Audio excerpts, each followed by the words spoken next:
Welcome back. Niger's government has announced that it will pay a total of $3.5 million in compensation to people in Tibiri who were left physically deformed more than 20 years ago after drinking water with a high fluoride content. 3 years ago, a court ruled that the victims should be compensated. In 2001, the health center in Tibiri had counted nearly 5,000 children suffering from various problems caused by excessive fluoride in the water between 1985 and 2000 by the state-owned Water Corporation. It was discovered that the fluoride content was more than 4 times the World Health Organization level. Around 2,000 farmers in Egypt have received training under a UN program meant to help them identify and treat disease and maintain crop quality both before and after harvest.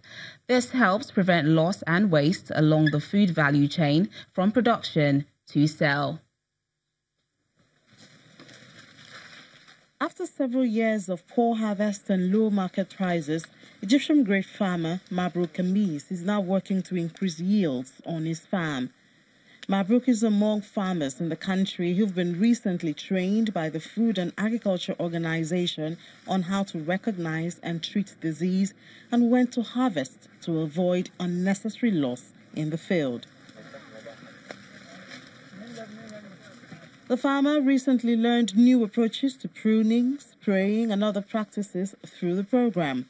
Mabruk and his family migrated to the community of Banga El Soko in the Nile Delta to run a small plot growing flame seedless grapes. But he has struggled growing grapes for 20 years with low productivity.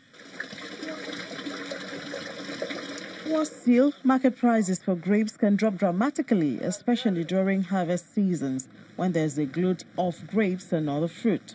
It can drop so low, in fact, that many farmers leave the fruit to rot on the vines instead of losing money hiring laborers and other essentials needed to harvest. As a farmer, of course, I love to be on the farm, to inspect the grapes and check them carefully for problems, to examine the leaves and branches, checking for diseases. Mabruk is not an isolated case. Food that gets spilled or spoiled before it reaches its final product or retail stage is called food loss. And it's a huge problem in Egypt and other countries in the Near East and North Africa region. 25 to 35% of grapes are lost before they reach the consumer. Similarly, 50% of tomatoes are lost through inefficient practices, helping to entrench poverty throughout the agricultural sector. Mabruk has learned how technology can help to improve the marketability of the grapes.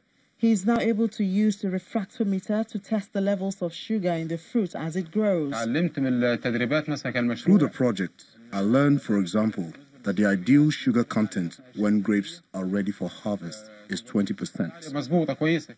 Over 2,000 Egyptian farmers have been trained in food loss reduction across the country. Farmers and laborers are also trained how to handle and package grapes during the crucial harvest when many grapes are damaged. I learned the right amount of fertilizer to use to avoid too much fertilizer, which harms the vine. It needs to be just right to benefit the crops and to avoid losses.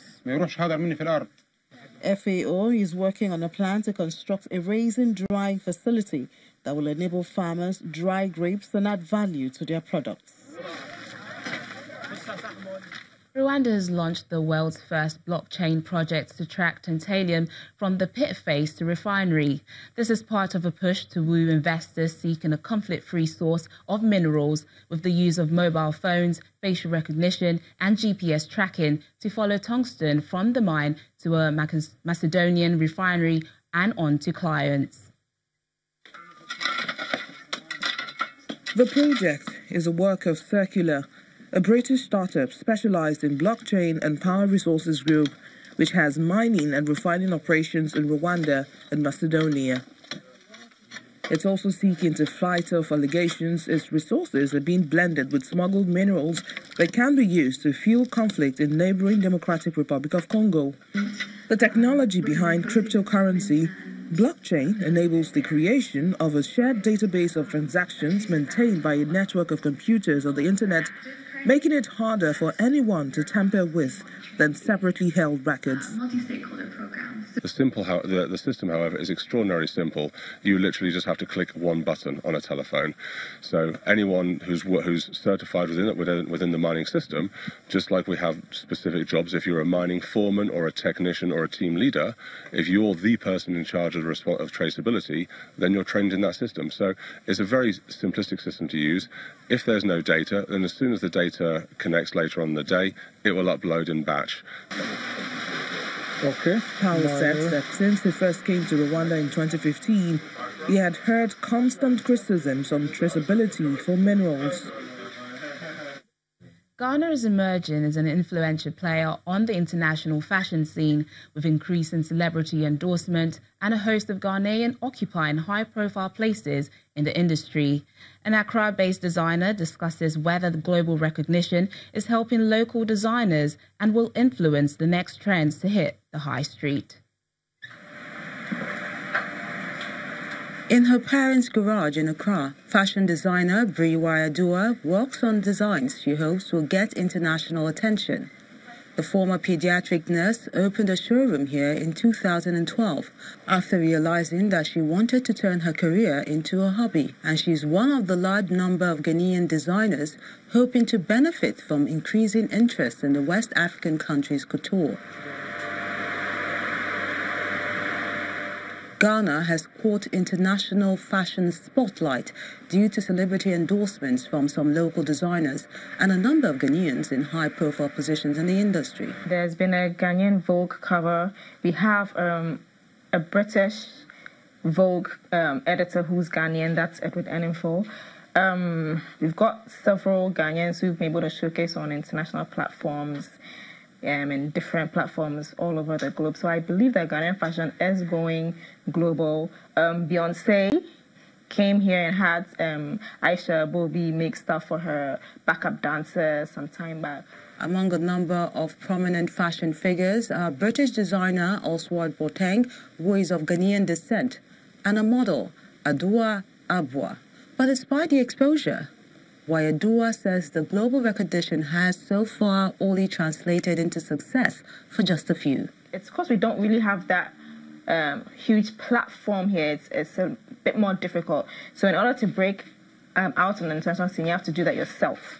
It's not like outside. It's easier to access and know who's who and who's doing what. You have to push yourself and force yourself onto that international platform. But I believe some are benefiting from the Ghanaian fashion going international, and some have yet to tap into that whole benefit that's propped up.